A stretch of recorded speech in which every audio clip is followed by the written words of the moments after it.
Well, I'm joined today by Dr. Rainer Zitelmann, who is the author of The Wealth Elite. Rainer's completed the first international survey of attitudes towards the rich and the super rich, and we're just going to have a conversation today about the latest trends in attitudes towards this part of society. So good morning, Rainer. Hi, good morning. So with this subject, you were the first to complete an international survey of attitudes. There is different attitudes across continental Europe, the US. I mean, within Europe, what do you think accounts for the differences between, say, the UK, France and Germany towards the attitude of society towards the rich?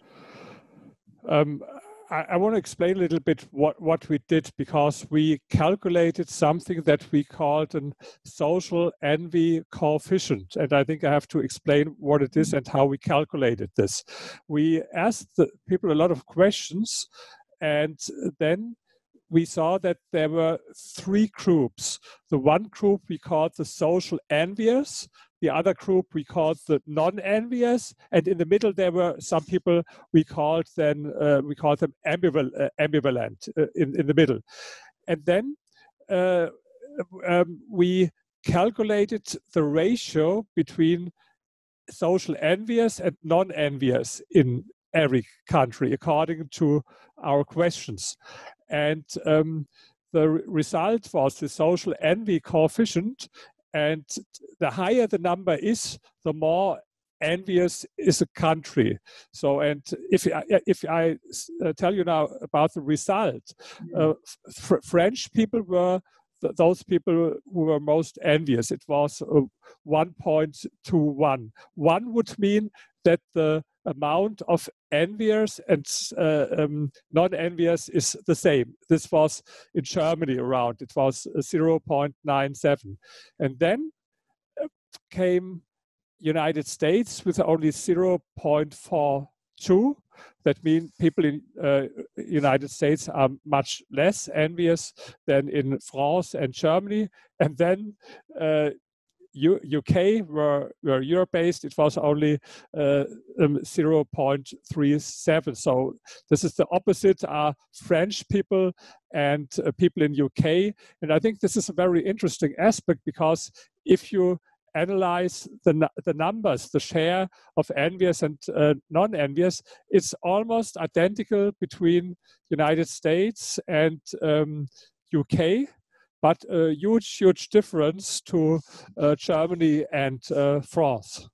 Do you think do people feel in the US and UK feel like part of their story, their narrative is that everyone can make it, so that you feel a bit less envious because you feel like, well, it's down to me to make it happen? Do you think that figures into the sort of mentality, or it's broader than that?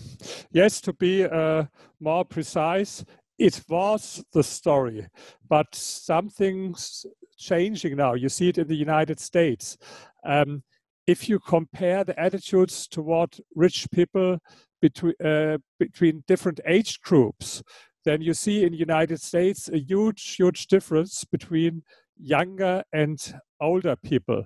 For example, we had here one statement, we called it zero-sum thinking, because zero-sum thinking is typical for people who have negative attitudes towards rich people. They think the rich are only rich because they take it away from the poor.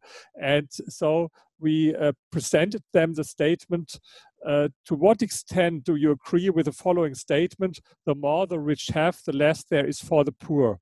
And on average in the United States, 34% agreed, but for younger people, younger than 30, 45% agreed with the zero-sum thinking and only 29% disagreed. If I compare it now with older people, older than 60, 53% of the Americans disagreed with the zero-sum thinking and only 24% agreed. So it means only half as much as from younger people. And this is only one example. We had another question.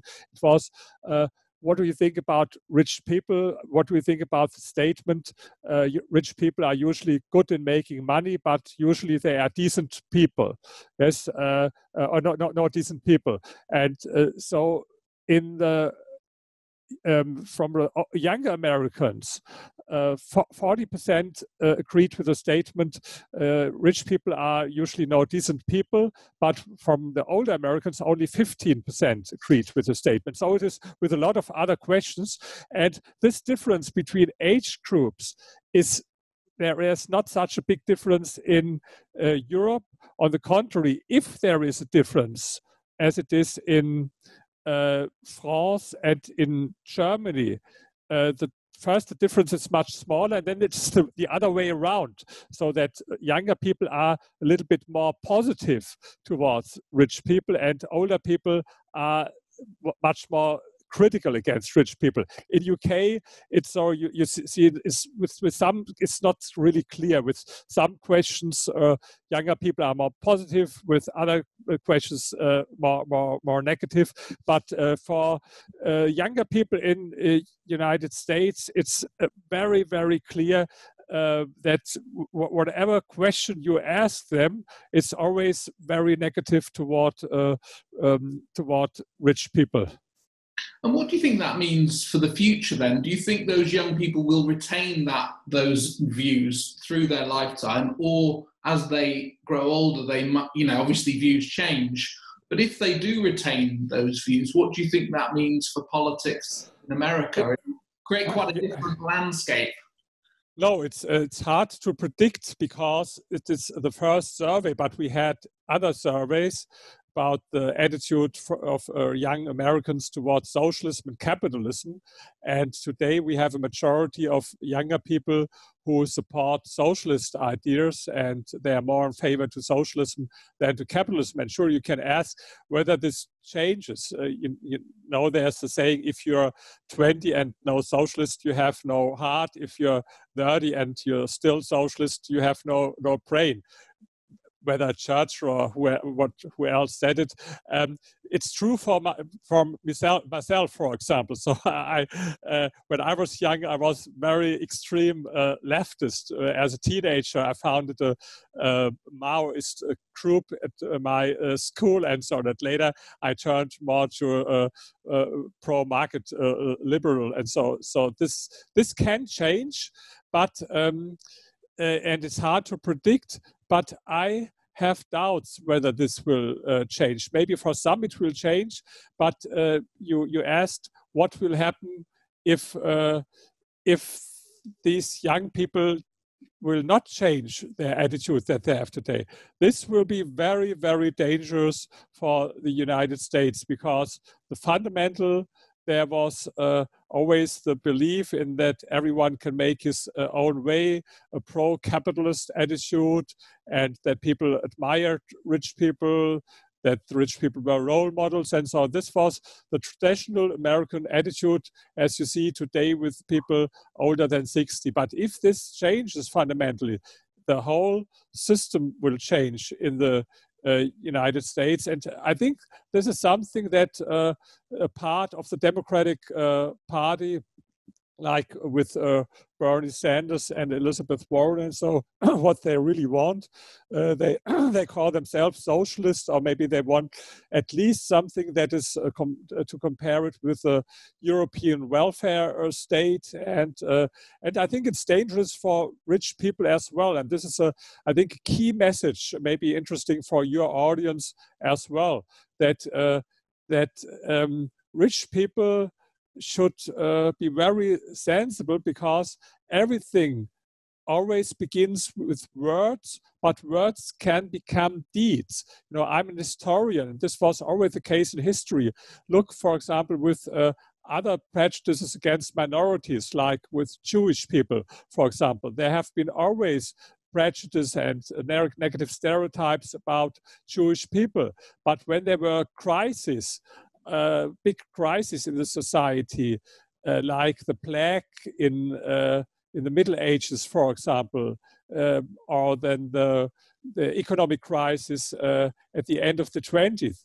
Then the latent stereotypes became more active, and as you know, in German history, then prejudice and words became deeds. And this was with rich people also very often people forgot it because it is not taught them in history. For example, a lot of people, they don't know what happened in Russia with the so-called kuliks, so wealthy peasants, where something about 600,000 of them were killed. And similar things happened in the Chinese Cultural Revolution, happened in Cambodia. There are a lot of examples in the history of the 20th century when rich people became victims, and it hasn't been so extreme with this, murder. But there are other softer forms, as we have seen it, for example, in the 70s or 80s in Sweden, when they had a very crazy tax policy where people, a lot of rich people left UK. For example, the founder of this furniture company, Ingvar Kamprad, he left Sweden, and a lot of other people left Sweden because they had this crazy policy. And this, I think in the 70s as well in the UK, it was very bad with this extreme high 85% taxes, or even for capital gains taxes, sometimes more, such as 98%. Maybe you know this song by the Beatles, Taxman. Yes, this was about paying 95% taxes because this really was the situation for the Beatles. And so they had the song about the Taxman. And this was, this harmed not only rich people, but harmed the whole society in UK, and it was a disaster. And so my book is a kind of warning as well. And what do you think in terms of, forming the ideas, the stereotypes that people might have, the thoughts that they have at a societal level? I mean, what do you think of the role of the media in formulating and portraying other parts of society? Now we have obviously social media, we have different ways of viewing what people's lifestyles are like, but previously, the television and the newspaper were really the key way in which people would form views about people they might not come into contact with on a day-to-day basis. So how important do you think traditional media is in people formulating those views in their mind? Yes, it's an interesting aspect, and maybe first I want to look for some numbers, because as you mentioned, a lot of people, they don't know millionaires in person. And we have one question here. All questions were raised in all countries, but there was one question, a little bit of problem. It was only in Germany, but it's an interesting question. And we asked all people in Germany, which, if any, of the following are most likely to apply to rich people, and then we gave them a list with personality traits, positive traits, negative traits. And if we asked all people in Germany, it was 62% self-centered, 56% materialistic, 50% ruthless, 49% greedy, 43% arrogant, all negative traits. After this, there were some positive traits. And then we did something. We asked only those people who had stated before that they knew at least one millionaire in person. And we asked them, which, if any, of the following are most likely to apply to the millionaire you know best? And then the result was 71% industrious, 71% intelligent, 58% imaginative, 47% optimistic, and 45% visionary and farsighted. So you see, this is really a contrast whether you know people or not. And we know it from scientific prejudice research that it is as the same with other minorities. If people don't know members of a minority, then usually they have a much more negative attitude to them. And so I will come to this question with the media. So media play a big role, because if you don't know someone, then you form your picture on the basis of this, what you see in media. And we had one very interesting research. We had research with 560 Hollywood movies, and in the end, in-depth research of 43 Hollywood movies where rich people played a big role. And we analyzed it, how rich people were portrayed in Hollywood movies. And in most cases, it was a very, very negative picture, like people doing everything only to make a profit, even if they kill people, and so are lying and everything to other people. And then we analyzed how their counterparts, in most movies we have a non-rich counterpart, how they were portrayed. And they were portrayed in most cases as moral superior. And this is the story. And we analyzed as well in Germany a lot of hundreds of newspaper articles about greedy bankers, greedy managers, and all this stuff. And it was a very negative picture. So I think media are not the only reason why people are negative toward rich people. There's a fundament of envy. I have one chapter about envy. What a lot of people don't know, there is a scientific research in envy. And I tell you 2 or 3 important results. The first important result is that most people don't admit that they are envious. If I would, I have a lot of lectures all over the world, and when I asked people there whether they are envious or not envious on a scale from 1 being not envious to 10 extremely envious, almost everyone raises hand between 1 and 3, and almost no one between 7 and 10. So people don't admit that they are envious. It's the only emotion that is that people don't admit to have this emotion. But the reason is, and psychologists explain us the reason, because if you admit that you are envious, then you admit the other person has something that you want to have, and this will raise the question: why do I not have it? And this can be very harmful to your self-conscious. And so then to make it easy, if you give another superior person, maybe if this person has 3+ points, then people tend to give them 3 or maybe 4 minus points on other fields. So, for example, maybe he's good in making money, but he has a bad moral or something like this. And this allows them to feel in the end equal or maybe superior to people who are more successful in life than they are. And this is the deep root of negative attitudes toward rich people. And media, sure, they work with this, they make it stronger, but I wouldn't support the opinion that media are the only reason. Even without any media, there were always prejudice and negative stereotypes against minorities, as rich people are. Okay, and I mean, just coming up to the present, we're in the middle of the COVID crisis. I mean, how do you think this is going to affect the mentality of wealthy people? I mean, is it a reminder that we're all part of one society? You know, in a sense that Tom Hanks was one of the early people who caught COVID. Now, if Tom Hanks can get it, or if a politician or business leader can get it, then we're all kind of potentially,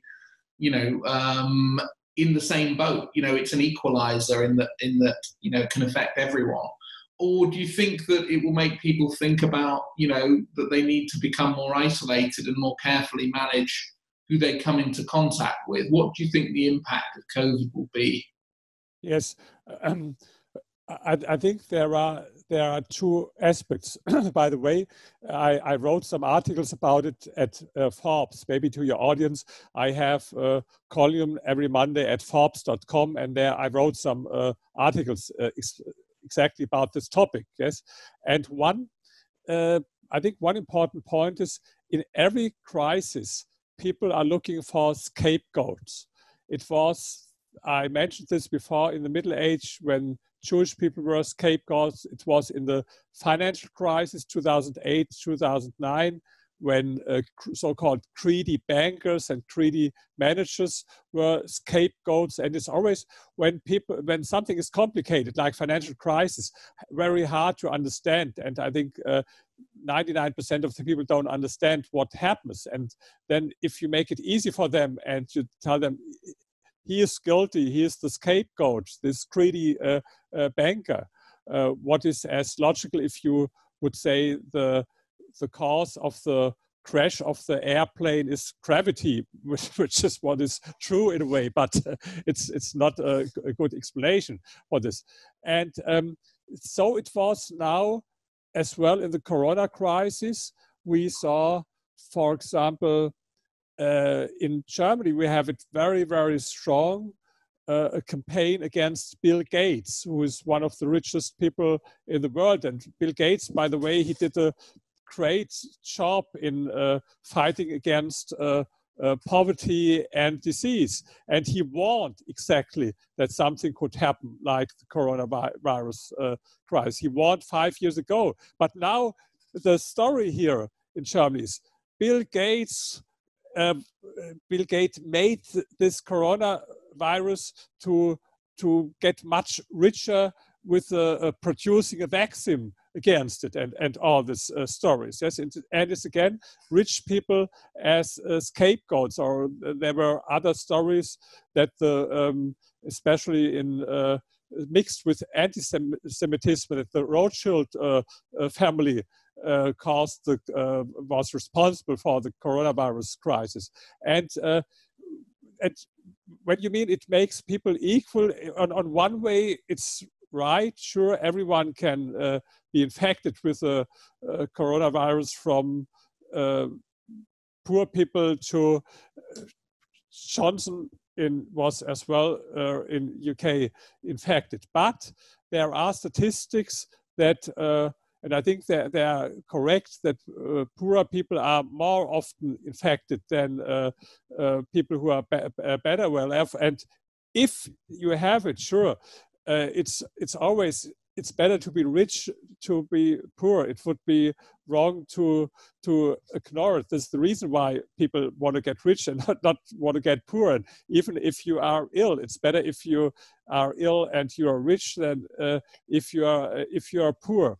So, but I saw it in some British tabloids like The Sun, a lot of in big letters, rich people, they have their private bankers, and they are privileged to get masks and all these treatments. And there was a lot of headlines against rich people as being privileged and having a better situation. It was especially in UK, but as well in the United States. We had the stories in a lot of tabloids. So it's only one example that in every crisis people are looking for scapegoats. And what is especially, I'm very sad about it for Asian people in the United States, because they call it the Chinese virus or the Asian virus, and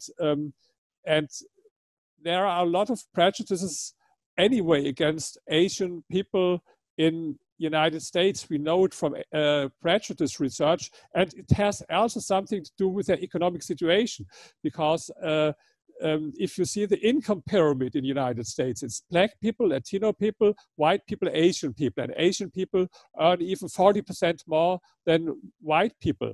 And so they are a target group anyway for prejudice. They are better in academics. You find a much higher proportion at the Ivy League universities. Asian people have only a share of 5.8% in American society, but sometimes 30 to 40% in American Ivy League universities. And so there are anyway prejudices. And when the corona crisis came, it was perfect, with the Chinese virus. Then these people were attacked on the street, Asian people and so on. There is a lot of racism. Now today everyone speaks about racism against black people in the United States, but no one speaks about racism against Asian people. And so you see, in every crisis, people that make the mistake, they look always for scapegoats, and rich people can be one groups to be scapegoated in crisis. And just moving to sort of intergenerational inherited wealth. I mean, in the UK, we've got popular business figures like Alan Sugar or people like that who are entrepreneurs.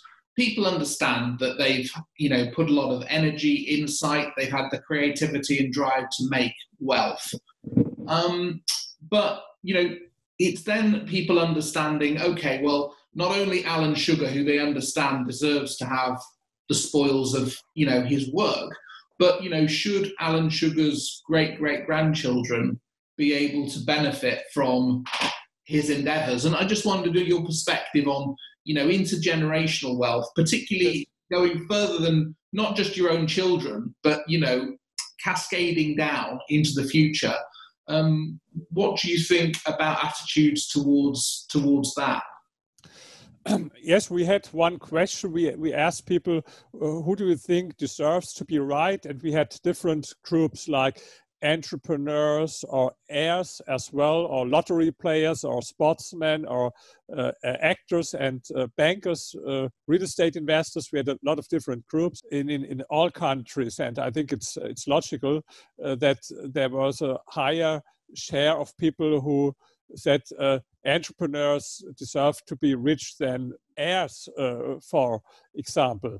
But we had also a lot of people who said lottery winners deserve to be rich. And I think with lottery winners, I don't understand. It's as well, it's pure luck. So it's I think about this topic. Some people say to me, yes, it's not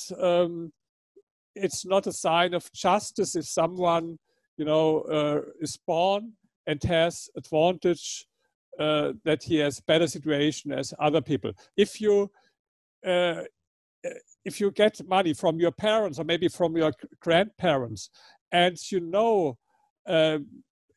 how to maybe if they were entrepreneurs and then you lead this company and you make more out of the money, yes? I think then you have deserved it. But if not, you will lose it anyway. There's a research in the United States. They analyzed the most, the richest families in the United States. And after these rich people died, it was only between 8 and 30 years, only 8 and 30 years, that it was reduced to 50%. Different reasons, yes, because there were different people who follow us. In most cases, it's this way. If someone gets a lot of money from his, whether it's from parents or grandparents, and he understands how to lead a company and to make more money from this money, yes, then I think he deserves this money. If not, he will lose it anyway. And a lot of people don't understand that in a way. I think maybe your audience knows it, but most people who are not rich, they don't know that it is as hard to keep, for example, 10 million as to make 10 million. A lot of people think it's only hard to make 10 million. My experience is as hard to keep it. Look, for example, I think he lives in London, one of the most famous German tennis player, Boris Becker. During his lifetime, he made 200 million as a sportsman. But now he lost almost everything because bad investment, marrying the wrong women, maybe having a luxury lifestyle with, I think he paid rent £25,000 or something like this for his house here in London, and he had some more. And so there were a lot of reasons, but I think now he lost almost everything from this, whether it was 100 or 200 million. And so I think, and another thing is, sure, I understand people who say I admire more someone who made this by himself than someone that became it only because he had good luck with his parents and so.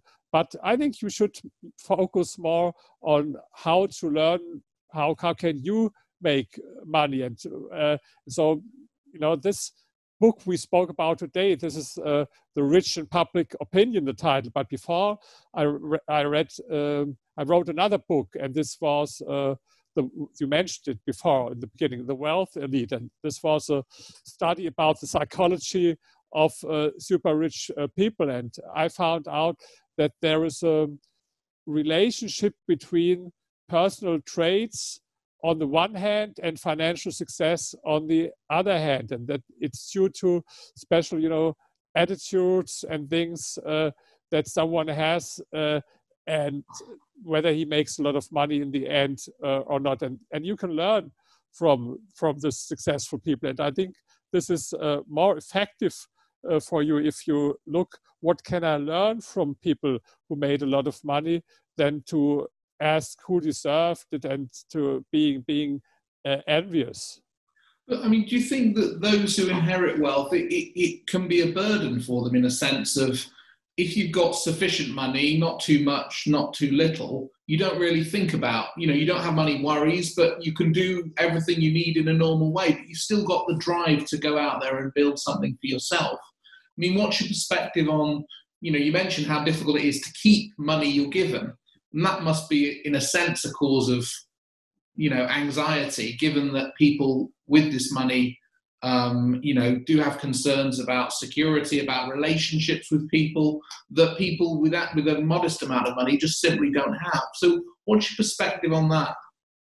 Yes, I think in some cases it's true. You can see sometimes you have either ambitious people who got money from their parents, and you have ambitious people who come from very poor circumstances. So it's both true.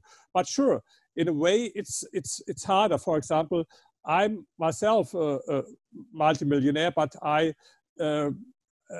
got nothing from my parents. They're still alive. I'm happy.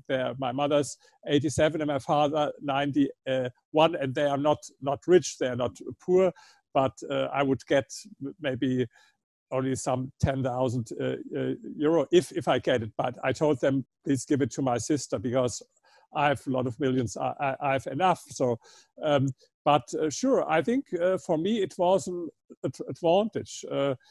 They paid nothing to me, not even the driver licenses. So they financed that I could study. This was great that I could study and to make my own way. And sure, for some people who get a lot of money from their parents, yes, it can be that they are not so hungry. You see it as well with nations. There are hungry nations. I'm very often in Asia, in China especially, and Korea, because all my books are, it's a funny thing, my books are much more successful in China and in Korea as they are in Europe. Yes, I think the reason is because people are much more hungry there. This is the same situation, because 1981, 88% of Chinese people lived in extreme poverty. Today, the rate has reduced to less than 1% because they introduced private property and more market economy in their society. But people are very, very hungry. And if I have their lectures, for example, I had last December a lecture in Shenzhen city in China, and it was Friday late in the evening, and this was a small university with only 1,000 students there, and 850 students came late Friday evening. I would think, if I speak about how to become rich in a university in Germany or maybe in UK, Friday late night, and maybe I would be happy if 10% come, but not 85% of all students. And it was hours and hours. And I had another lecture in Beijing, and after the lecture, a young boy came to me, 10 years old, and he asked me, when should I start my own business? Because I want to grow rich later on. And these are hungry people, like in Korea.